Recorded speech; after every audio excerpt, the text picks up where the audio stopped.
Então, continuando nossa abordagem aqui conforme eu estava descrevendo antes do blackout, então haverá então essas subdivisões conforme é entendido aí pelo esquema pré-tribulacionista, dispensacionalista, e ao final da guerra de Armagedon, após a destruição dos exércitos do anticristo e tanto a besta que sobe da terra quanto a besta que sobe do mar serem lançadas no lago de fogo e enxofre, então Cristo, juntamente com a igreja, aqueles que foram arrebatados, aqueles que foram martirizados também, os santos que estavam junto com o Senhor, virão libertar Israel desta opressão do anticristo, dos seus exércitos, e instaurar o período milenar, instaurar o período do reino milenar de Cristo aqui na terra.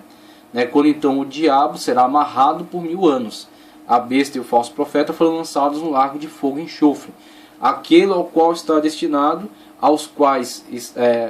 ao qual estão destinados os anjos que atentaram, que pecaram contra o Senhor desde antes da fundação do mundo.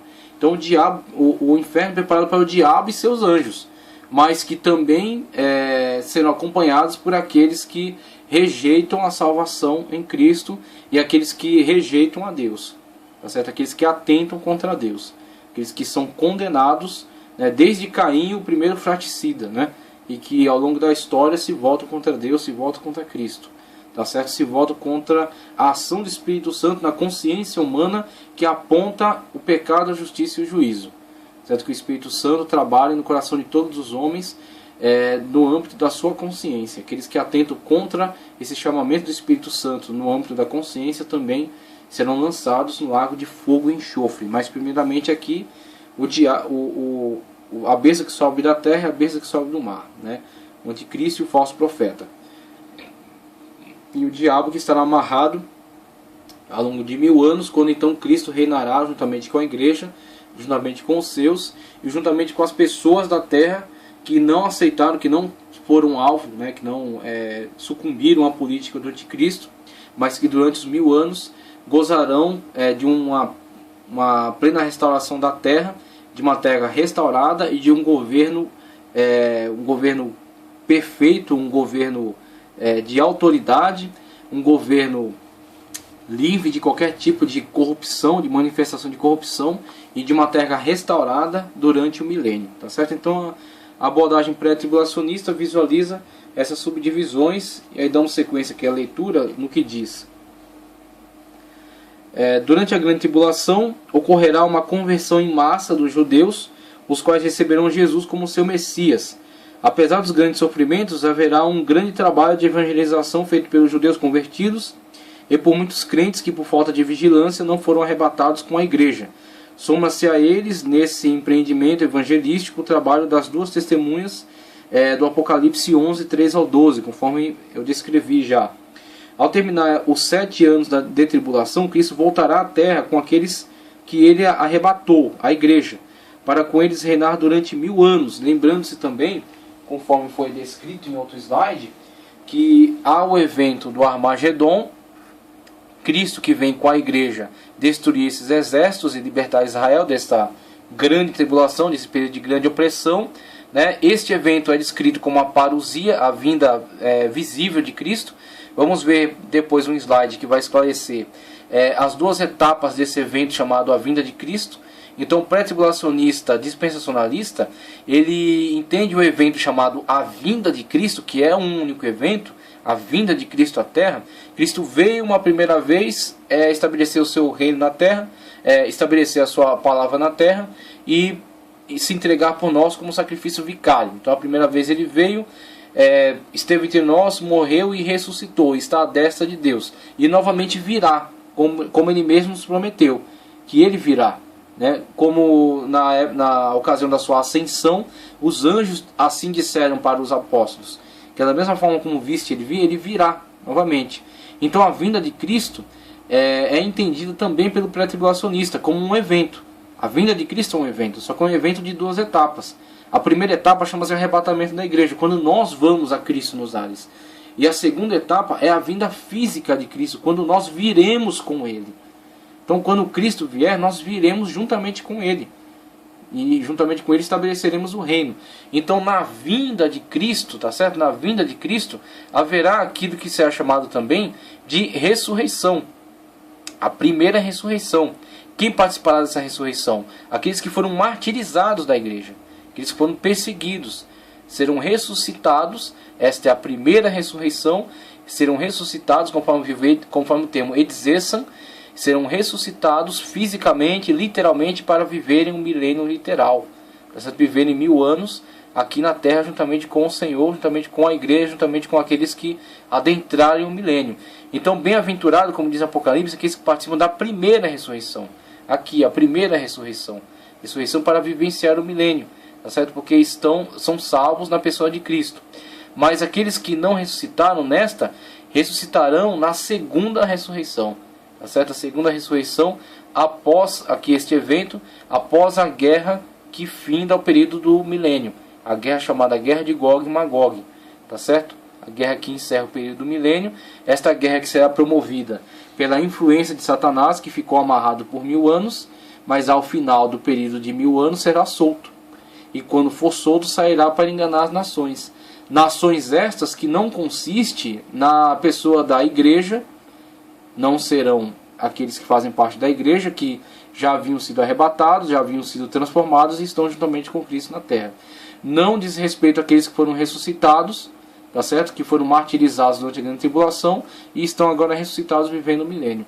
Mas diz respeito às pessoas humanas, naturais, que adentraram o período milenar, que não participavam dos exércitos do anticristo, que avançaram contra Israel, mas que adentraram o período do milênio, sobre os quais governava a igreja, sobre os quais governava Israel, né? E na verdade Cristo, que é o governante central, que rege as nações com vara de ferro, e nós subsidiariamente a Cristo, reinamos juntamente com ele, mas principalmente Cristo reinava sobre todos esses que não estavam participando dos exércitos do anticristo, mas que viveram durante o milênio, se multiplicaram, encheram a terra, tá certo? E viviam em plena paz, uma vez que o diabo não atentava contra eles, não os tentava, tá certo? E não haviam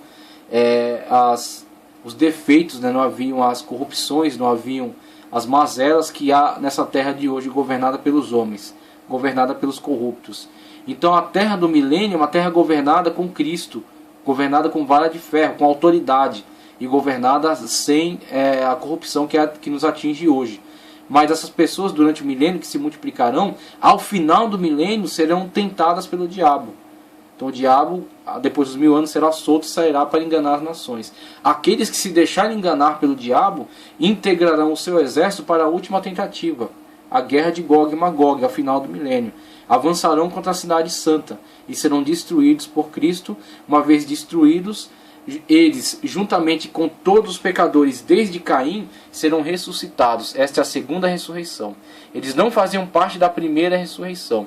Eles estão integrados juntamente com todos os pecadores, tá certo? Que participaram, todos aqueles que participaram da guerra de Gog e Magog, mais todos aqueles pecadores desde Caim, serão então ressuscitados para o evento, o terrível evento, o pior evento descrito na Bíblia, o evento chamado juízo final, ou juízo do trono branco. O juízo do trono branco não é um juízo em que se apresente no formato que entendemos, de defesa, acusação. A defesa hoje, na época atual, é feita por Cristo, aquele que é nosso advogado. Então Cristo, conforme descrito por João na sua carta, é nosso advogado. Filhinhos, não pequeis. Todavia, se pecares, tens um advogado diante de Deus. Qual é o argumento deste advogado? O argumento desse advogado é o seu sacrifício vicário. Ele não é passivo de condenação. Por quê? Porque eu fui condenado no lugar dele. Ele é substitutivo, ele é vicário. Tá certo? Então ele toma o nosso lugar na condenação e atribui a nós os seus méritos. Os méritos que ele conquistou diante de Deus. Então ele conquistou esses méritos diante de Deus. Nós somos condenáveis diante de Deus, mas ele se tornou condenável no nosso lugar. Tanto que na cruz ele disse: Eli, Eli, lama sabachthani. Deus meu, por que me desamparaste? Porque o desamparo que era para nós, em virtude do nosso pecado, foi lançado sobre Cristo, que era santo, mas admitiu o nosso pecado por nós, em nosso lugar. Então o nosso advogado tem um argumento infalível. Qual é? Eu morri no lugar dele. Eu o justifiquei. Todo o mal dele foi lançado sobre mim na cruz do Calvário. Ele está livre. Então hoje o nosso advogado nos põe livre diante de Deus, nos põe inculpáveis diante de Deus, desde que nós tenhamos os seus méritos atribuídos a nós quando nos submetemos a Ele, quando nos submetemos inteiramente a Cristo Jesus. Se rejeitarmos a sua salvação, rejeitarmos os méritos da sua salvação, a sua santificação, se não nos sujeitarmos a Ele, estamos nos nossos pecados, e através dos nossos pecados somos condenados, porque o salário do pecado é a morte. O salário do pecado é a morte. Então o que acontece? Uma vez que não somos salvos por Cristo, somos condenados pelo nosso pecado. E condenados pelos nossos pecados, estamos na lista do juízo final. Quando então são ressuscitados, e aí não adianta também ficar aqui tergiversando, falando acerca de possibilidades de ressurreição de corpos que foram desintegrados. Eu pergunto para você, do que são constituídos os corpos? De átomos, e os átomos de moléculas, e cada molécula diz respeito a um corpo, um determinado material, um determinado corpo. Eu digo para você que aquele que reorganizou as moléculas, aquele que criou as moléculas no início, será o mesmo que as reorganizará cada uma no seu devido corpo. Então o corpo destes que estão desintegrados desde o começo da história humana, serão reorganizados para estarem de pé diante do julgamento, quando então será-lhes entregue a sentença. Esta ocasião é uma ocasião de entrega de sentença somente. A sentença de Stalin, a sentença de Hitler, tá certo? A sentença de Mao Tse Tung, a sentença de todos aqueles que perseguiram, que mataram, tá certo? Aqueles que foram cruéis, aqueles que foram desumanos, aqueles que atentaram contra Deus, aqueles que se voltaram contra a majestade divina. Tá certo? A sentença de todos aqueles que atentaram contra a pessoa divina, a pessoa de Deus. Tá ok? Então teremos aí a entrega da sentença de condenação eterna, quando após isso serão lançados no lago de fogo e de enxofre, que não foi preparado para eles. Deus não preparou o inferno para o homem, mas o homem se fez condenável juntamente com o diabo e seus anjos. Então temos aí a questão da exposição do esquema pré-tribulacionista, dispensacionalista, e aqueles então que estiverem em comunhão com Cristo, aqueles que dentre os seres humanos não se deixaram levar pela tentação de Satanás, são aqueles que serão transformados para adentrar aos períodos de eternidade dos novos céus e nova terra, quando então se cumprirá aquilo que diz Apocalipse, que Deus limpará de nossos olhos todas as lágrimas. Neste momento sim, Deus limpará de nossos olhos todas as lágrimas. Este será o momento do cumprimento dessa palavra. A volta de Cristo será marcada com a batalha do Armagedon, conforme descrito, né? E aí avança aqui. Nesse tempo Satanás fracassará, será capturado e aprisionado por 1000 anos, conforme também já foi descrito. Os judeus figurarão em destaque nessa era futura, porque o pré-milenista acredita que serão convertidos em grande número e voltarão a ter um lugar de destaque na obra de Deus. O pré-milenista, dispensacionalista, não mistura as histórias de Israel e da igreja conforme interpretam os aliancistas. O aliancista diz que Israel perdeu a sua posição de destaque e foi substituído pela igreja.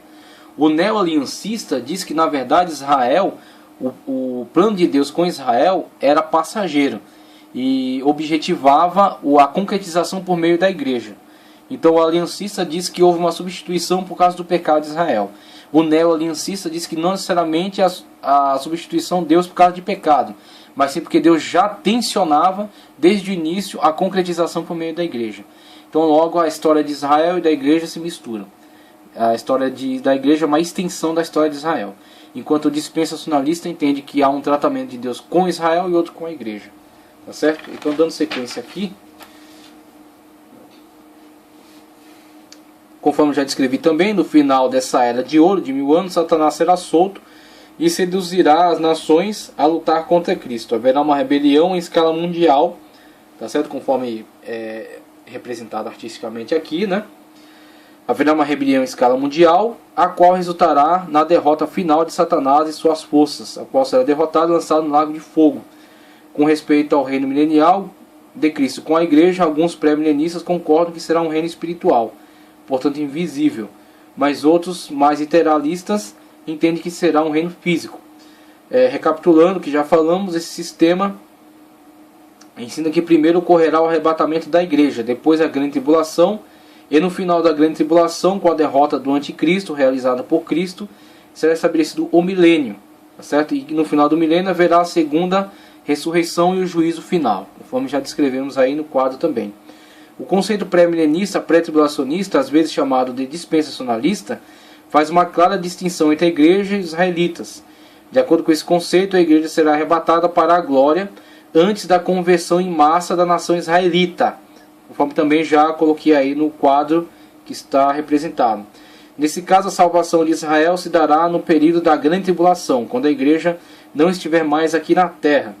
Um outro aspecto do pré-milenismo, pré-dispensacionalista, pré-tribulacionista, outro aspecto do pré-milenismo, pré-tribulacionista, é interpretar as profecias bíblicas literalmente, sempre que for possível. Então a prioridade, diferentemente das escolas amilenista, pós-milenista e da subdivisão pós-tribulacionista, a ênfase é o literalismo. Só é adotado a alegorização quando a própria Bíblia indica a alegoria. Então, por exemplo, as narrativas de João com relação à subida da besta, né, a besta que sobe do mar, que tinha 7 cabeças, 10 chifres, 10 diademas, tinha patas de urso, corpo de leopardo, boca de leão. Então vemos aí, a própria Bíblia dá todos os sinais de estar usando uma alegoria. Uma alegoria que dentro dela encerra a interpretação de vários fatos. Os fatos, por exemplo, do anticristo ser a concatenação de vários reinos. E esses vários reinos descritos já anteriormente em Israel. Em Daniel. Quando viu o leão alado, né, que era arrancado as asas. Depois viu o leopardo com 4 cabeças, né, 4 asas. E o leopardo que subia também do mar. Viu o urso, né, que tinha uma costela, 4 costelas na boca, e que subia do mar e levantava-se sobre um lado. Depois viu o animal terrível. Então vemos, aquilo que Daniel viu separadamente em relação aos 4 animais, são visualizados por João num único animal com características de cada um deles. E aí este animal, que é visto por João, necessariamente é alegórico.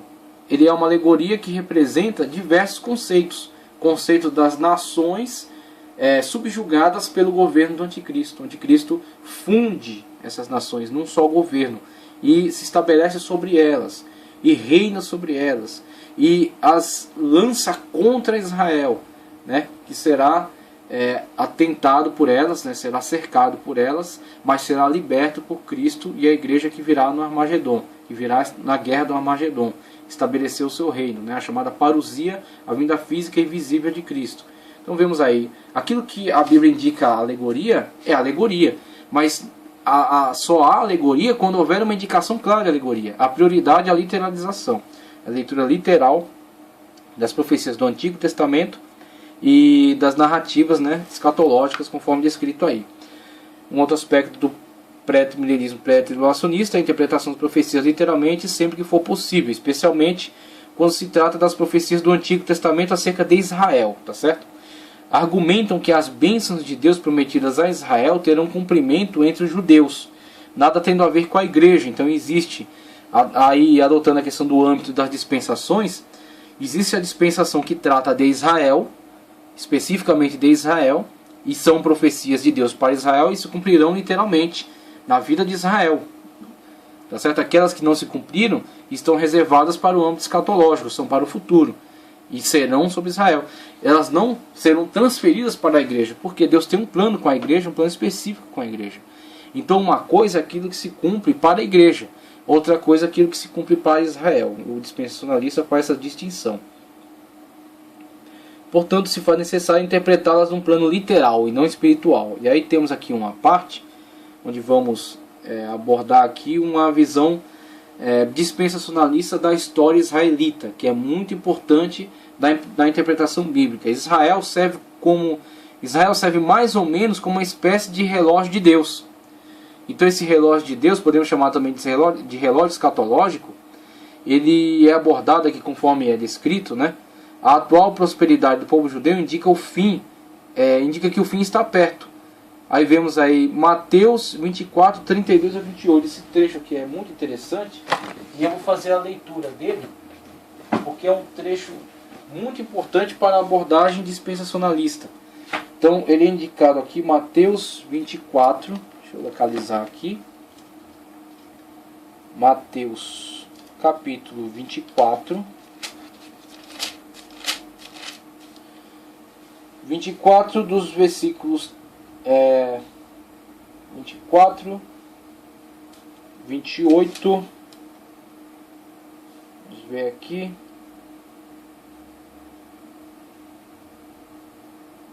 Mateus 24, localizar aqui a parábola, apesar que todo o capítulo 24 ele é bastante importante. Então, na verdade, vamos fazer a leitura do capítulo 24, veja só. Mateus capítulo 24, Jesus prevê a destruição de Jerusalém e a sua segunda vinda. Então veja a descrição que Cristo faz no Evangelho acerca das características da sua vinda visível. Aquilo que para o pré-tribulacionista dispensacionalista é chamada a segunda etapa do evento A Vinda de Cristo. A vinda de Cristo, a primeira etapa é descrita por Paulo. Paulo nos dá uma descrição mais ampla. Por que não Cristo? Porque Cristo estava no meio dos judeus. Os judeus não participaram, por causa da rejeição, não participaram da primeira etapa. A primeira etapa é o arrebatamento, destinado à igreja, por causa da sua entrega a Cristo, a sua salvação em Cristo, a sua aceitação a Cristo. Então os judeus que aceitam a Cristo também participam.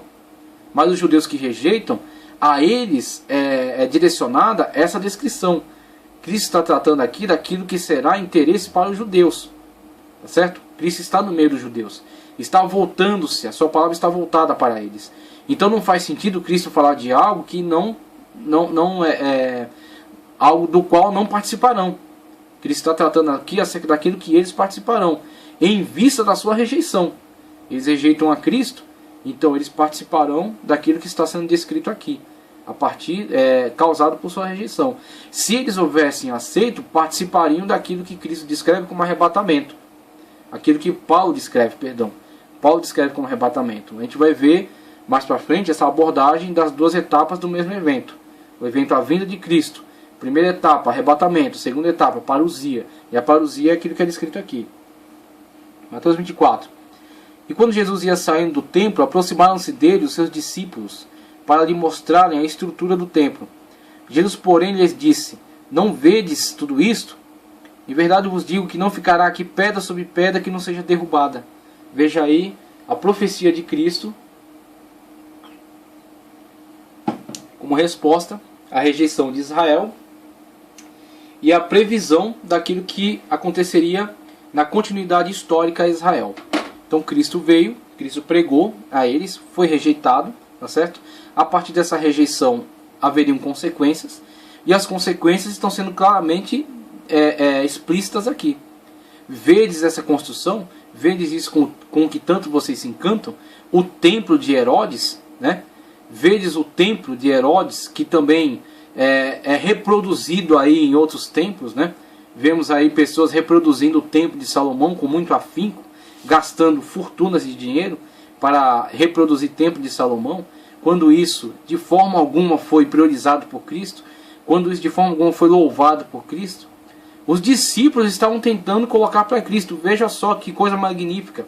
E Cristo estava dizendo para eles: não dê atenção a isso. Não se importe com isso. Não ficará pedra sobre pedra que não seja derribada. Veja o grande valor que Cristo dá a reproduzir o templo de Salomão. O templo é Ele agora. Cristo é o nosso templo. Cristo é o centro do nosso culto. Cristo é o centro da nossa vida. Nós somos cristocêntricos. Então não adianta colocar a questão de reproduzir o templo de Salomão. Isso é perda de tempo e de dinheiro. Então veja só. E estando assentados no Monte das Oliveiras, chegaram-se a ele os seus discípulos, em particular dizendo: dize-nos, quando serão estas coisas, e que sinal haverá da tua vinda e do fim do mundo? A grande aflição de todos aqueles que lidam com escatologia, né? Tentativa de previsão com relação a dias exatos. Quando será?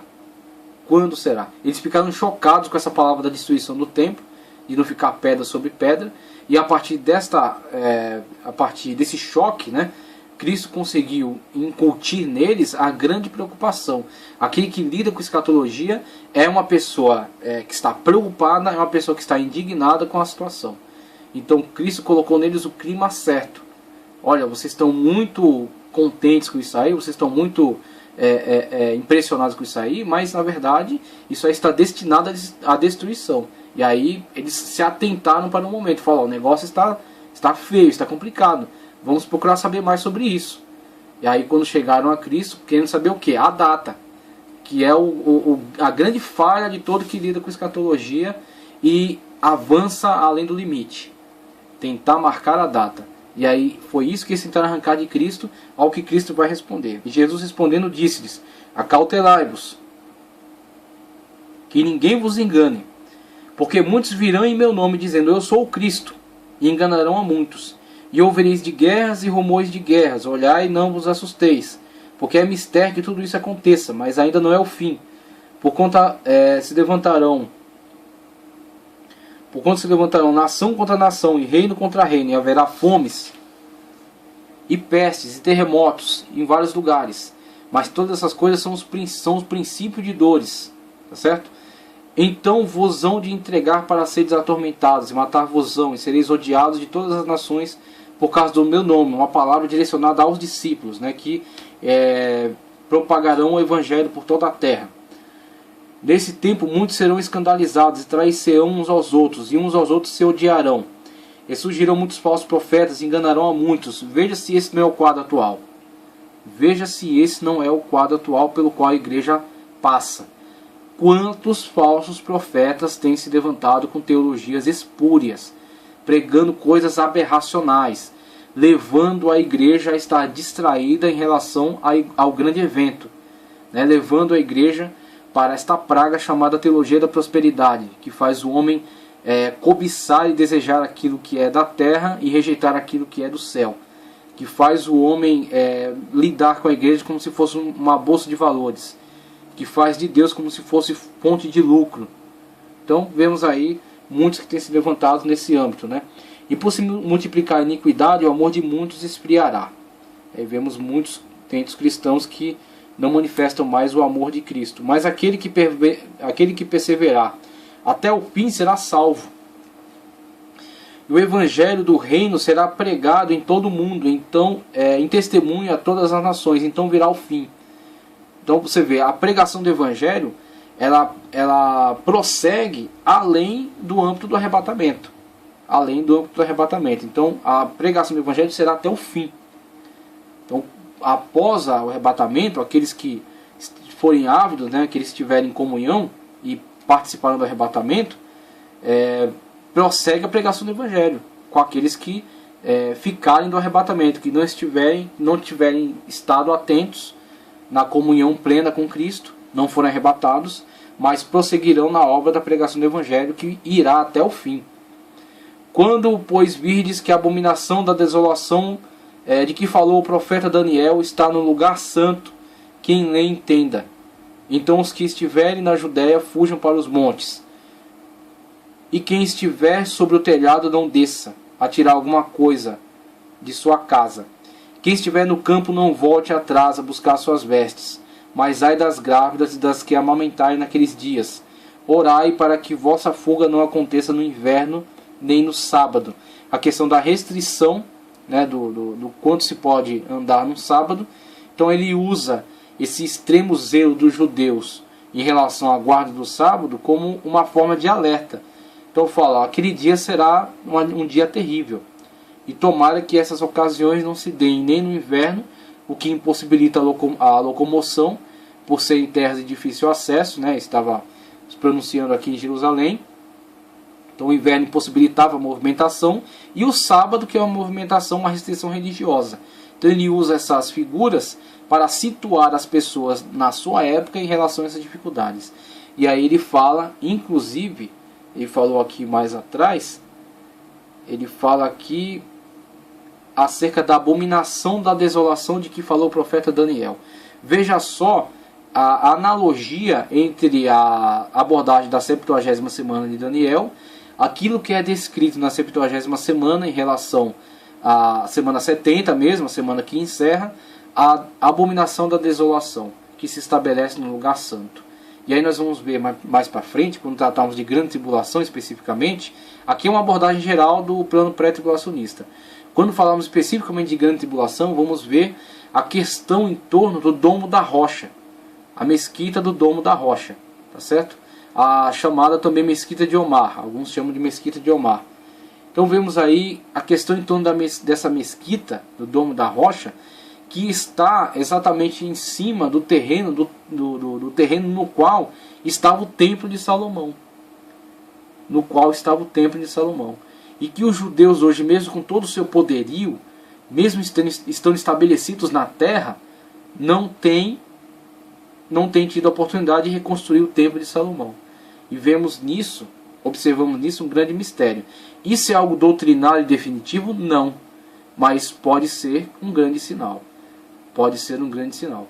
E aí temos nesse aspecto um sinal de que haverá, neste plano futuro, nesse plano escatológico, neste momento histórico, da 70ª semana de Daniel, no período da falsa paz, da propagação do governo do anticristo, a possibilidade futura de uma aliança entre o anticristo e Israel, vinculada à reconstrução do templo, à remoção do Domo da Rocha e à reconstrução do templo. A mesma estratégia que foi usada por Herodes no tempo de Israel, no tempo dos judeus, né, no tempo de Cristo. De tal forma surtiu efeito essa estratégia que os discípulos estavam tentando convencer Cristo da grande importância daquele templo. Vede, Senhor, que rochas, que construção. Eles estavam de quatro diante daquela situação, né? Estavam completamente entregues àquela política. E aí Cristo traz a eles o alerta: não se admireis com isso, não. Não ficará pedra sobre pedra. Isso aqui não vai durar, isso aqui não vai permanecer. Isso aqui será tudo destruído. Então qual é a proposta de Cristo? A abordagem dele foi antagônica em relação àquilo. A mesma coisa se dará em relação à abominação da desolação. Então temos aí essa possibilidade. Apontamos essa possibilidade. A remoção do Domo da Rocha, a reconstrução do templo de Salomão, tá certo? E a aproximação do anticristo em relação a Israel. E aí muitos intérpretes entendem que ele adentrará ao templo exigindo adoração como pessoa divina. Quando então Israel rejeitar essa adoração, isso será o estopim para a guerra chamada Armagedon. Será o estopim para a guerra chamada Armagedon. Então Cristo falou a abominação da desolação no lugar santo. É exatamente isso que visualizamos com a tentativa do anticristo em impor a sua adoração à sua pessoa, Israel. A partir dessa rejeição, o estopim para a guerra do Armagedon. Tá certo? Quando então este quadro pintado por Cristo será visualizado por Israel. Ai das grávidas, ai das que amamentarem, quem estiver no campo não volte, quem estiver no telhado não desça, que a sua fuga não se dê num sábado, por causa da restrição religiosa, que a sua fuga não se dê no inverno, por causa da restrição física, porque os dias serão de grande tribulação, tá certo? Então se alguém vos disser, eis aqui o Cristo, está aqui ou ali, não lhe deis crédito, porque surgirão falsos cristos. E temos aí já os anticristos que têm se levantado, como João descreve na sua carta. Haverá o anticristo, que é escatológico, e já há os anticristos, que já estão no nosso meio, que estão enganando a muitos, né? Porque surgirão falsos cristos e falsos profetas, e farão tão grandes sinais e prodígios, que se possível for, enganariam até os escolhidos. Eis que eu vou tenho predito. Portanto, se vos disserem, eis que ele está no deserto, não saiais. Eis que ele está no interior da casa, não acrediteis. Porque assim como o relâmpago sai do oriente e se mostra até o ocidente, assim será também a vinda do Filho do Homem. Pois onde estiver o cadáver, ali se ajuntarão as águias. Logo depois da aflição daqueles dias, o sol escurecerá, e a lua não dará a sua luz, e as estrelas cairão do céu, e as potências do céu serão abaladas. Então aparecerá, veja, há duas descrições aqui. Uma descrição que Cristo faz, que ele coloca ela como sendo como um relâmpago que sai do Oriente e se mostra até o Ocidente, num evento rápido, como será descrito aqui mais para frente, quando tratarmos especificamente disso, num momento. A atribuição deste momento, como podemos ver do texto original do grego, né, escrito por Paulo, átomos. O átomos, pelo menos na época do escritor, e temos que analisar o texto no contexto do escritor, é uma partícula indivisível para aquela época. Hoje há avanços tecnológicos, né? A ciência tem outras propostas, mas naquela época era entendido como uma partícula indivisível. Então o átomos é a menor partícula de tempo possível, que é aquilo que Cristo descreve aqui, na primeira etapa do evento. É como um relâmpago que sai do Oriente e se mostra até o Ocidente. Aí na continuidade Cristo descreve acerca dos eventos cataclísmicos daquele dia, e ao final desses eventos cataclísmicos, então temos arrebatamento, grande tribulação, ao final disso a descrição da parousia. Veja a descrição da parousia aqui. Então aparecerá no céu o sinal do Filho do Homem, todas as tribos da terra se lamentarão e verão o Filho do Homem vindo sobre as nuvens do céu, com poder e grande glória, e ele enviará os seus anjos com rígido clamor de trombeta, os quais ajuntarão os escolhidos desde os quatro ventos, de uma a outra extremidade dos céus. Um evento visível. Há um evento que se dará num momento, num pequeno fragmento de tempo, que é chamado primeira etapa da segunda vinda, arrebatamento, quando todos nós então nos ajuntaremos a ele. E ele tipifica isso: onde está o cadáver, ajuntam-se todas as aves. Onde está aquele que morreu e ressuscitou agora, né? Mas ele estava antes ainda da sua morte. Ele descreve ainda como cadáver, porque ele vai morrer, ele entregará-se por nós. Ajuntar-se-ão todos, nós seremos todos ajuntados àquele que morreu e ressuscitou por nós. E no segundo evento ele descreve a sua vinda, o grande sinal e a sua vinda, quando todos os olhos verão. Isso é chamado a segunda etapa do evento, a vinda de Cristo, a chamada parousia, quando nós então viremos juntamente com ele. Aprender, pois, esta parábola da figueira. Veja aqui a descrição do que chamaremos aqui o relógio escatológico de Israel. Israel, o relógio escatológico, tá certo? Aprender, pois, essa parábola da figueira. Quando já os seus ramos se tornam tenros e brotam folhas, sabei que está próximo o verão. Igualmente, quando virdes todas essas coisas, sabei que ele está próximo, às portas. Em verdade vos digo que não passará essa geração sem que todas essas coisas aconteçam. Os céus e a terra passarão, mas as minhas palavras não hão de passar. Mas aquele dia e hora ninguém sabe, nem os anjos do céu, mas unicamente o meu Pai. Se os testemunhos de Jeová e se os adventistas do sétimo dia tivessem se sujeitado a esta palavra de Cristo, não teriam cometido o erro, a bobagem de tentar adivinhar a volta do Senhor. Nem eles, nem tantos outros movimentos que se tornaram espúrios, se tornaram hereges por causa desse desrespeito à palavra de Cristo. E como foi nos dias de Noé, assim será também na vinda do Filho do Homem. Porquanto assim como nos dias anteriores ao dilúvio, comiam, bebiam, casavam e davam-se em casamento, até o dia em que Noé entrou na arca, e não o perceberam, até que veio o dilúvio e os levou a todos. Assim também a vinda do Filho do Homem. Então, estando dois no campo, será levado um e deixado o outro. Estando dois moendo no moinho, será levado um e deixado a outra. Vigiai, pois, porque não sabeis a que hora há de vir o vosso Senhor. Mas considerai isto: se o pai de família soubesse a que vigília da noite havia de vir o ladrão, vigiaria e não deixaria minar a sua casa. Tá certo? E aí na continuação ele descreve que é a parábola dos dois servos. Mas isso aqui é suficiente para entendermos a descrição escatológica dada por Cristo, tá certo? A descrição escatológica dada por Cristo e a abordagem dele às duas etapas do evento chamado a vinda do Senhor. O evento quando então o Senhor virá num período como um relâmpago que sai do Oriente e se mostra até o Ocidente, e na segunda etapa da vinda do Senhor, chamada a parousia, quando ele virá e todos os olhos verão. E o seu alerta com relação a não podermos afirmar acerca da data da sua vinda. Quando se desencadeará o evento chamado a vinda do Senhor, que é subdividido em duas etapas, que é visualizado em duas etapas. Quando se dará o desencadeamento deste evento? Não sabemos. Quando se dará o início deste evento chamado a vinda do Senhor, com a primeira etapa chamada arrebatamento? Não sabemos, mas sabemos que virá. A qualquer momento, aqueles que estiverem vigilantes serão arrebatados. Aqueles que não estiverem vigilantes adentrarão o período da grande tribulação, serão martirizados.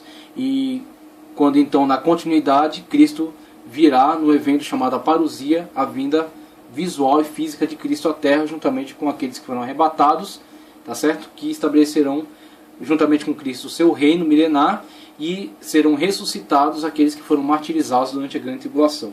E aí passamos adiante então para descrever aqui o chamado relógio escatológico, tá?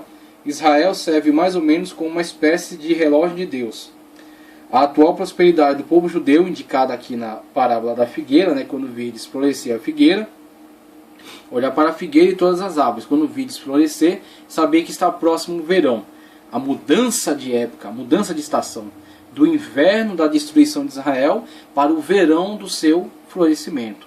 Então, o dispensacionalista olha para esses fatos históricos como um grande sinal, tá certo? A atual prosperidade do povo judeu indica que o fim está perto, Mateus 24, conforme foi lido aqui. A parábola da figueira é usada como ilustração para dizer que assim como o aparecimento de folhas das folhas da figueira indica que o verão está perto, o florescer da nação judaica indica que o fim está chegando. Aqui temos este quadro, né, que é um quadro de doutrinas tribulacionistas. Então aquilo que descrevemos atrás como parêntese profético, as primeiras 7 semanas, tá, 49 anos, a reconstrução do templo, com a ordem, né, dada para a reconstrução do templo, iniciando a contagem, e as 69 semanas se cumprindo aqui na morte de Cristo Jesus, quando Cristo foi crucificado. Fecha-se então as 69 semanas, dá-se início ao tempo da graça, o chamado parêntese profético, quando a igreja então desenvolve o seu ministério, aquilo que Paulo chama de inserção, o jambuzeiro bravo inserido na videira, tá certo? O jambuzeiro bravo inserido na videira. E aí temos o final do parêntese profético com o arrebatamento, conforme descrito em 1 Tessalonicenses 4,17, arrebatamento da igreja. Segue-se, para aqueles que foram arrebatados, o tribunal de Cristo, o bema, a entrega da coroa para aqueles que realizaram a obra do Senhor. E na terra seguem-se então 7 anos, 3 anos e meio e 3 anos e meio, a chamada grande tribulação. O primeiro período chamado de falsa paz. 3 anos e meio de falsa paz, governo do anticristo. Segundo período de grande tribulação, que é encerrado pelo Armagedon. O Armagedon, a vinda de Cristo, né, a parousia, a vinda física de Cristo, juntamente com os seus, com a sua igreja, estabelecer o seu reino. Reino este que será de 1000 anos. Tá certo? O reino este que será de 1000 anos. Após novos céus e nova terra, segue-se novo céu e nova terra, para aqueles que estavam junto com o Senhor, estavam em comunhão, tá certo? E grande tribulação para aqueles que, tanto os pecadores desde Caim, quanto aqueles que se voltaram contra o Senhor após o período do milênio. Então temos aí um quadro geral da 70ª semana de Daniel e da visão pré-tribulacionista, né, da escatologia. E aqui temos esse pequeno estudo, tá certo? Essa abordagem bastante resumida aqui, que fazemos da história de Israel, mas é necessário fazer porque a história de Israel é encarada pelo dispensacionalismo e pela abordagem pré-milenista, pré-tribulacionista, como um relógio escatológico. E a leitura que se faz desse texto da figueira em flor, né, da figueira quando virdes brotar os ramos, como um ressurgimento de Israel, tá certo? Um reflorescimento da figueira e um sinal do fim dos tempos. Então olhamos para isso como um grande indicador de que estamos na última hora, estamos no último minuto, estamos no último momento. Cristo a qualquer momento arrebatará a sua igreja.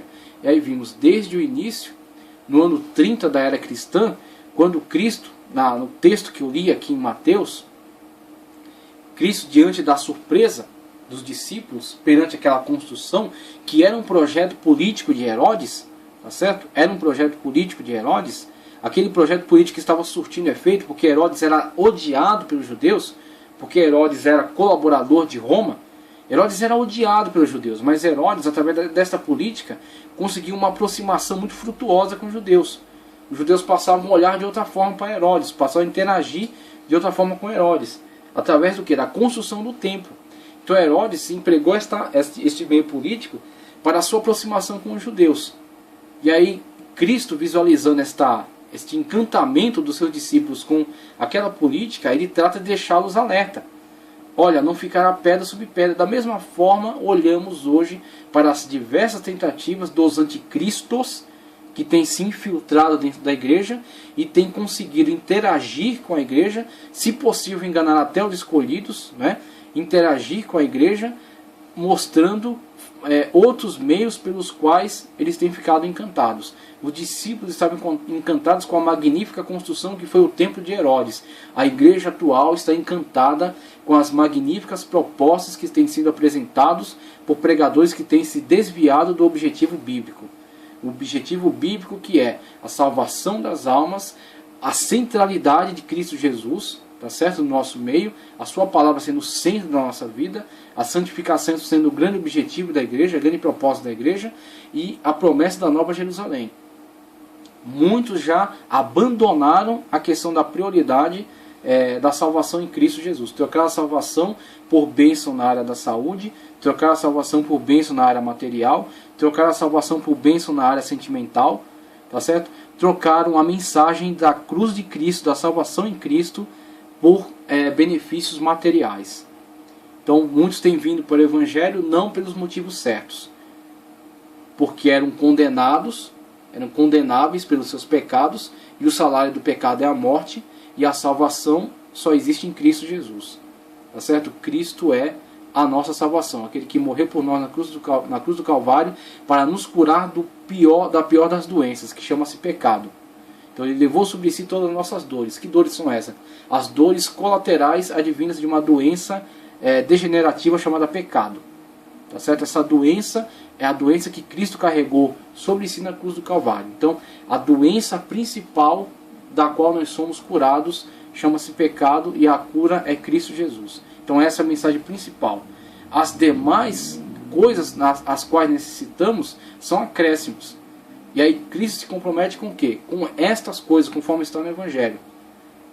Então por que andais aflitos em relação ao que é a vez de comer, ao que é a vez de vestir, com relação à vossa vida, solícito em relação à vossa vida? Né? Olhai para as aves do céu, olhai para os lírios do campo.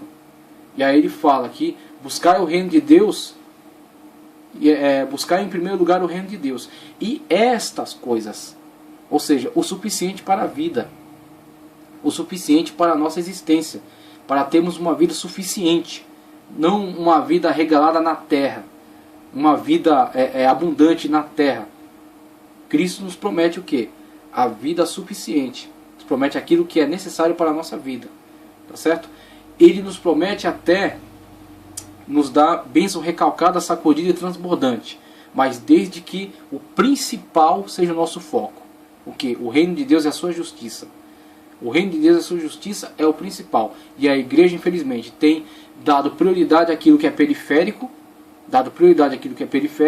e marginalizando aquilo que é principal. Então, na mensagem da igreja de hoje, infelizmente, os discípulos estão sendo ensinados pela igreja atual a olhar para o templo de Herodes e ficar encantados com ele, encantado com a sua magnífica construção e com as suas pedras, sendo que o templo construído por Herodes era uma estratégia política para ganhar Israel para si. A mesma coisa que Herodes fez será feito futuramente, porque os anticristos que têm vindo ao longo da história têm preparado o governo para o anticristo futuro. Herodes preparou o terreno para ganhar Israel para si. Aquilo que o anticristo fará em relação ao domo da rocha, pelo menos é uma forma de interpretação, é uma nossa proposta. Tá certo? Não é uma questão doutrinária, mas é uma proposta. A mesma coisa Hitler fez em relação aos judeus, aquilo que o anticristo fará futuramente também. A questão da implantação do sinal. Hitler também conseguiu envolver os judeus dentro daquela sua estratégia de guerra, marcou, por exemplo, aquilo que era propriedade judaica com aquele sinal, o sinal que é chamado o sinal da estrela de Davi, né? Mas não sabemos ao certo a origem desse sinal. Então temos aquele sinal dito que é a estrela de Davi, e aquele sinal foi usado por Hitler marcando as propriedades judaicas. E quando chegou o momento certo, o momento determinado, os judeus foram então transportados para os campos de concentração. Então vemos aí as estratégias que um dia foram testadas e foi visto que surtiram um efeito, futuramente serão reempregadas. Não com a mesma forma, mas uma vez sabido que são eficazes, que funcionam, serão aplicadas da forma conveniente para o seu momento. Então temos a política estratégica de Herodes sendo reaproveitada futuramente pelo anticristo. A política e estratégia de Hitler sendo reaproveitada futuramente pelo anticristo, da forma como entender conveniente.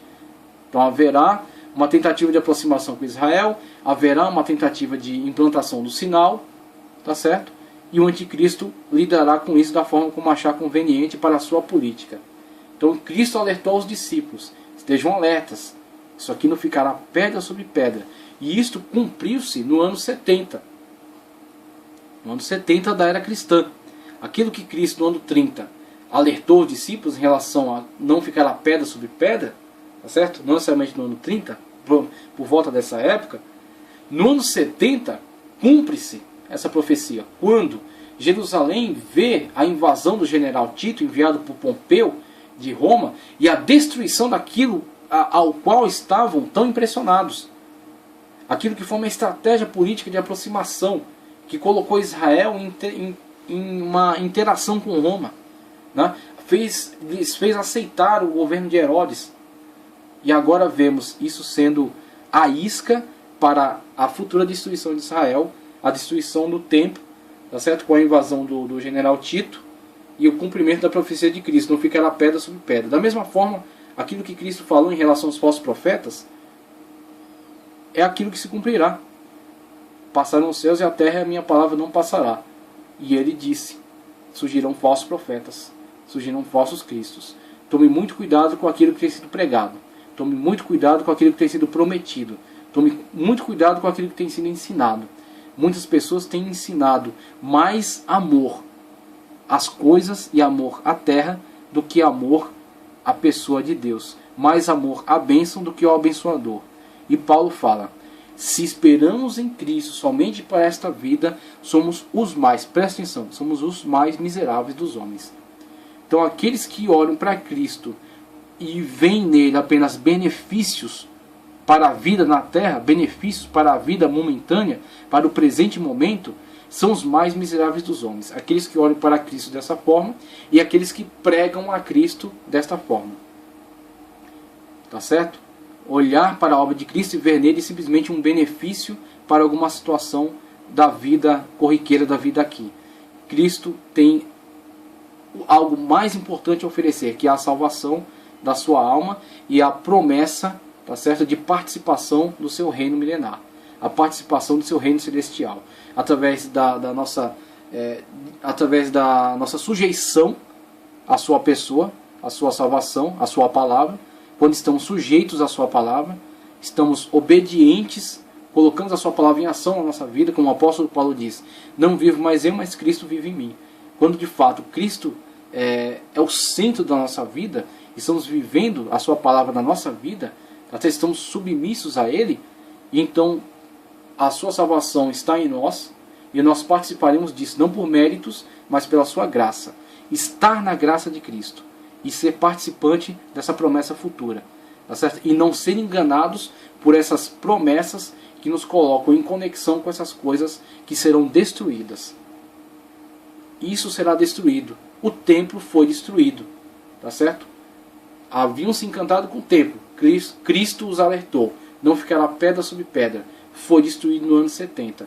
E aqueles que estavam atentos à palavra de Cristo não foram atingidos por esse evento. Flávio Josefo mesmo narra acerca deles, que muitos cristãos e muitos que acreditavam nessa profecia se livraram dessa destruição. Por quê? Porque acreditaram em Cristo Jesus. Agora, aqueles que não derem ouvidos e amarem mais as coisas dessa terra, como Demas, que abandonando Paulo deixou amando o presente século, muitos têm abandonado a verdadeira mensagem amando o presente século. Só que o presente século está destinado à destruição. Da mesma forma como aquele templo estava destinado à destruição, o presente século está destinado à destruição. Aqueles que amarem o presente século e abandonarem a mensagem de salvação em Cristo Jesus participarão também dessa destruição. E aí vemos na continuidade histórica, no ano 132 da era cristã, uma outra revolta daqueles judeus que ficaram depois da destruição do ano 70, porque os judeus não foram totalmente expulsos da sua terra. O templo foi destruído, os seus bens foram levados para Roma, para a construção do Coliseu, tá certo? Aquela arena de divertimento dos romanos, que era o centro da política do pão e circo, política hoje que é amplamente usada pelos governos, né? O governo daqui, por exemplo, através do futebol, né? Através dos esportes, tem o lado bom dos esportes, mas tem também o lado da política do pão e circo. Isso não é novo. Isso já foi usado na época. Por exemplo, o Templo de Israel foi destruído para favorecer essa política do pão e circo, porque os seus bens foram levados para Roma e contribuindo na construção do Coliseu. E isso está descrito, por exemplo, num grande portal, num grande arco do triunfo, onde está gravado lá, está esculpido essa imagem dos soldados carregando o menorá. Tá certo? Então vemos aí, nessa época, a destruição, no ano 70, os judeus todavia não foram expulsos da terra, permaneceram, e houve lá um grande líder que se levantou para organizar uma revolta. Esta grande última revolta dos judeus no ano 132. Então entre 132 e 135 houve essa grande revolta. Roma invadiu a terra. Flávio Josefo tentou trabalhar com o seu povo aí uma rendição, mas eles não acataram, tá certo? Flávio Josefo sabia do grande potencial destrutivo de Roma, tentou trabalhar junto com eles por uma rendição, mas eles não aceitaram. Inclusive entendiam que Flávio Josefo era um grande traidor. Flávio Josefo nem é tão aceito assim entre os judeus por causa da sua participação com Roma, mas Flávio Josefo tentou salvar o seu povo porque sabia do potencial destrutivo de Roma. Todavia não conseguiu. Roma invadiu Israel, destruiu completamente a nação, expulsou os judeus da terra. Agora sim, os judeus foram completamente expulsos, proibidos de estar em Israel. Jerusalém teve seu nome mudado para Aélia Capitolina, tá ok? E aí vem a grande dimensão do movimento chamado diáspora. Já haviam judeus na dispersão, mas neste momento não haverá judeus em Israel. Os judeus serão totalmente expulsos de Israel. Voltarão gradativamente ao longo da história, mas Roma os expulsou de Israel. E aí surge a grande diáspora, a grande dispersão de judeus pelo mundo. E aí na continuidade histórica observamos, do ano 395 até 638, a dominação do Império Bizantino, que é já ao segundo período do Império Romano. Quando o Império Romano em Roma, né, na própria capital, na Itália, é enfraquecido, com as invasões bárbaras que tem sucessivamente açoitado Roma. Então, se eu não me engano, me desculpe aqui se eu me enganar com esses fatos históricos, Constantino leva a capital para Bizâncio, tá certo? Para as terras mais ao oriente, e em Bizâncio, na antiga Bizâncio, funda Constantinopla. Então é fundada a cidade de Constantinopla, que é a Roma Oriental. Então a Roma Oriental toma esse nome de Império Bizantino. E o Império Bizantino domina aquela região, fornece mais algum período de tempo, né, a continuidade da história romana, com o enfraquecimento da capital de Roma, mas o fortalecimento de Bizâncio, que toma o nome agora de Constantinopla. Então o Império Bizantino domina a região da Palestina, domina a região de Israel, de 395 até 638. Vemos, Israel não tem terra. Israel é uma grande nação, na diáspora, sem terra, sem um local, sem um patrimônio terrestre que possa chamar de país. Tá certo? Aí vemos, na continuidade histórica, 639, mais ou menos, tá? Não são datas exatas. 639 até 1098 depois de Cristo, sucessão de dominações dos califas, abastas, fatimidas e seljúcidas. Com a ascensão do islamismo, tá certo? A propagação do islamismo, tem essa sucessão de dominações da Palestina através desses clãs, tá certo? Que vão se sucedendo no poder naquela região. E aí, passada essa época, vemos as tentativas dos cruzados, fortalecimento do catolicismo, a instituição do catolicismo, né, por Constantino, e aí os papas começam a organizar as cruzadas. Se eu não me engano, pelo menos 4 cruzadas. pelo menos 4 grandes cruzadas que tentam estabelecer a influência cristã na região de Jerusalém, na região de Israel. Invasões dos cruzados, de 1099 a 1249. Após isso, o enfraquecimento da Igreja Católica, a ascensão do Império Otomano, dominação do Império Otomano, 1798 a 1917, Protetorado Britânico de 1917 a 1948 e, finalmente, a fundação do